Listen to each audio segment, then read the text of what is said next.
दोस्तों नमस्कार, मैं रामकृष्ण गार्ग और हमारे YouTube चैनल आरके स्टडी अड्डा में आप सभी लोगों का स्वागत है। जैसा कि आप सभी लोग जानते हैं, मैं प्रतिदिन मनोविज्ञान के क्षेत्र में एक वीडियो लाता रहता हूं। उसी के अगले क्रम में आज का हमारा टॉपिक है निर्देशन एवं परामर्श। तो आज के इस वीडियो में हम लोग जानेंगे परामर्श का अर्थ, परामर्श की परिभाषा, परामर्श के तत्व तथा साथ ही हम लोग जानेंगे परामर्श की विशेषताएं। तो चलिए वीडियो को शुरू करते हैं। आप लोग वीडियो के अंत तक बने रहिएगा। परामर्श शब्द अंग्रेजी के काउंसलिंग शब्द का हिंदी रूपांतरण है। दोस्तों, जो अंग्रेजी का काउंसलिंग शब्द है, परामर्श शब्द उसका हिंदी अर्थ है। तो जो काउंसलिंग शब्द है वो लैटिन भाषा के काउंसलिम से बना है। किससे बना है दोस्तों? काउंसलिम से बना है, जिसका शाब्दिक अर्थ है सलाह देना या परामर्श लेना। तो दोस्तों, परामर्श का अर्थ क्या होगा? सलाह लेना या परामर्श लेना। अतः परामर्श एक ऐसी प्रक्रिया है जिसमें परामर्श प्रार्थी अपने से अधिक अनुभवी, योग्य व प्रशिक्षित व्यक्ति के पास जाकर पूछताछ, विचार विमर्श, तर्क वितर्क तथा विचारों का विनिमय करता है। दोस्तों, आप लोग समझ ही गए होंगे कि क्या है परामर्श। तो परामर्श में क्या होता है कि अपने से जो योग्य हो, अनुभवी हो, ऐसे व्यक्ति से व्यक्ति की जा करके क्या करता है? कुछ पूछताछ करता है, विचार विमर्श करता है, तर्क वितर्क करता है, साथ ही अपने विचारों का विनिमय करता है, अर्थात विचारों का आदान प्रदान करता है। तो दोस्तों, इस प्रक्रिया के उपरांत प्रार्थी समस्या समाधान योग्य होता है, अर्थात जो परामर्श लेने वाला होता है उसकी समस्या का समाधान हो जाता है, उसका अधिकतम विकास होता है और वह अपना निर्णय स्वयं ले सकने योग्य हो जाता है। तो चलिए दोस्तों, अब कुछ परिभाषाओं पर ध्यान देते हैं। पहली परिभाषा है ए.जे. जोन्स महोदय के अनुसार। तो आप लोग पेन एवं डायरी ले लीजिए और इन्हें नोट भी करते चलिए, साथ ही वीडियो में अंत तक जरूर बने रहिए। ए.जे. जोन्स महोदय क्या कहते हैं? तो इन्होंने कहा है परामर्श एक प्रक्रिया है जिसके माध्यम से एक छात्र व्यवहारों के सीखने अथवा परिवर्तित करने और विशिष्ट लक्ष्यों को प्रतिस्थापित करने में व्यावसायिक रूप से प्रशिक्षित व्यक्ति के साथ कार्य करता है, जिससे वह इन लक्ष्यों को प्राप्त करने की दिशा में अधिकार रख सके। दोस्तों, ए.जे. जोन्स महोदय का सिंपल सा कहना है कि इसमें क्या होता है कि छात्र व्यवहारों को सीखता है और सीखने के लिए क्या करता है? अपने लक्ष्यों को स्थापित करता है। तो इन सब के लिए वो क्या करता है? एक प्रशिक्षित व्यक्ति के साथ कार्य करता है, अर्थात उस प्रशिक्षित व्यक्ति से मार्गदर्शन लेता रहता है। क्यों? क्योंकि वो अपने लक्ष्य को प्राप्त करने के लिए एक निश्चित दिशा में जा सके, अपने लक्ष्य को प्राप्त करने की दिशा में अधिकार रख सके, अर्थात वो उस दिशा से भटके ना। चलिए अगली परिभाषा ध्यान देते हैं। दूसरी परिभाषा है स्ट्रॉन्ग के अनुसार परामर्श प्रक्रिया समस्या समाधान का सम्मिलित प्रयास है। सीधी सीधी बात है, याद रखेंगे आप। स्ट्रॉन्ग क्या होता है? सम्मिलित प्रयास। तो स्ट्रॉन्ग महोदय के अनुसार है कि परामर्श प्रक्रिया समस्या समाधान का सम्मिलित प्रयास है, अर्थात अपने अलावा किसी दूसरे को भी साथ में मिला करके और मिलजुल करके समस्या का समाधान करना।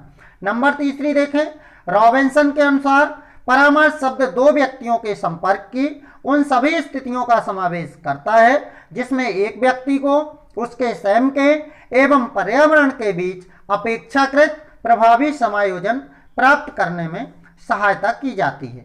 दोस्तों, रॉबिन्सन जी ने भी वही कहा है कि इसमें दो व्यक्ति आपस में संपर्क करते हैं और उसमें उन सभी स्थितियों का समावेश करते हैं जिनमें वो पर्यावरण के बीच में जो भी समायोजन प्राप्त करने में एक दूसरे की सहायता हो सके, तो इन सहायताओं को वो लोग आपस में करते हैं। चौथी परिभाषा है बर्नार्ड तथा फुलमर के अनुसार। इन्होंने कहा है परामर्श को उस अंतर्वैयक्तिक संबंध के रूप में देखा जा सकता है जिसमें व्यक्तिगत तथा सामूहिक परामर्श के साथ साथ वह कार्य भी सम्मिलित होते हैं जो अध्यापकों एवं अभिभावकों से संबंधित हैं और जो विशेष रूप से मानव संबंधों के भावात्मक पक्षों को स्पष्ट करता है। चलिए दोस्तों, अगली परिभाषा देखते हैं कार्ल रोजर्स की अनुसार। तो कार्ल रोजर्स की जो परिभाषा है ये अक्सर परीक्षा में पूछी जाती है, तो इसको आप लोग याद रखिएगा। इन्होंने क्या कहा है? परामर्श एक निश्चित रूप से निर्मित स्वीकृत संबंध है जो उपबोध को अपने को उस सीमा तक समझाने में सहायता करता है जिसमें वह अपने ज्ञान के प्रकाश में विद्यात्मक कार्य में अग्रसर हो सके। चलिए अब जानते हैं परामर्श के तत्व। आर्बकल ने परामर्श की परिभाषाओं के आधार पर निष्कर्ष निकाले कि परामर्श के 3 तत्व मुख्य हैं। तो दोस्तों अक्सर प्रश्न आ जाता है परीक्षा में कि परामर्श के मुख्य तत्व कितने होते हैं, तो मुख्य तत्व 3 हैं। परामर्श प्रक्रिया में पहला देखें, परामर्श प्रक्रिया में 2 व्यक्ति संलग्न रहते हैं, यानी कि परामर्श कभी अकेले नहीं हो सकता, कम से कम 2 व्यक्ति तो होते ही हैं। परामर्श प्रक्रिया का उद्देश्य छात्र को अपनी समस्याएं स्वतंत्र रूप से हल करने योग्य बनाना है। तो उद्देश्य को भी आप लोग याद रखेंगे कि जो छात्र की समस्या होती है उन्हें स्वतंत्र रूप से हल करने लायक बनाना ही परामर्श प्रक्रिया का उद्देश्य होता है। अगला नंबर तीसरा तत्व देखें, परामर्श एक प्रशिक्षित व्यक्ति का व्यावसायिक कार्य है। दोस्तों अब देखते हैं परामर्श की विशेषताएं। परामर्श की विशेषताओं से अक्सर प्रश्न आते हैं, इसलिए आप लोग इसे ध्यानपूर्वक देखिए, पेन एवं डायरी में इसे नोट भी करते चलिएगा। यह एक व्यक्तिगत प्रक्रिया है, सामूहिक नहीं।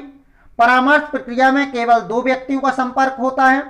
यदि 2 व्यक्तियों से अधिक के मध्य विचार विमर्श होता है तो वह परामर्श नहीं है। ये बात ध्यान रखना, जब 2 व्यक्तियों के बीच में विचारों का आदान प्रदान हो तो वो परामर्श कहलाएगा, और यदि 2 से अधिक व्यक्ति हो जाएंगे तो फिर वो परामर्श नहीं कहलाएगा। परामर्श निर्देशन की एक विधि है, अतः यह एक निर्देशीय प्रक्रिया है। परामर्श में परामर्शदाता अपनी निर्णय या विचार परामर्श प्रार्थी पर लादता नहीं है, जबरदस्ती थोप नहीं सकता।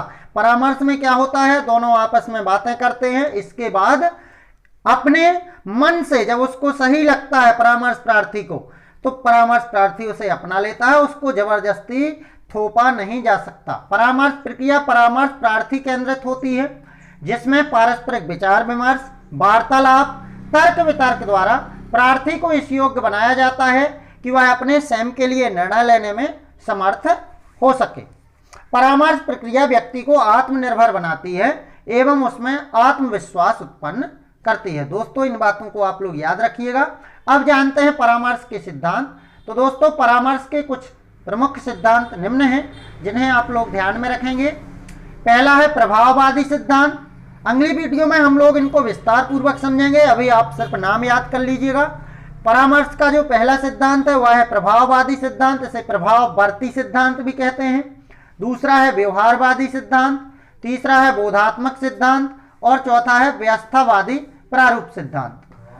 तो दोस्तों आप लोगों को यह वीडियो देखकर कैसा लगा हमें कमेंट करके जरूर बताएं, और इसी तरह की परीक्षा उपयोगी एवं ज्ञानवर्धक जानकारियों के लिए हमसे जुड़े रहें। मिलते हैं अगले वीडियो में, तब तक के लिए जय हिंद, वंदे मातरम।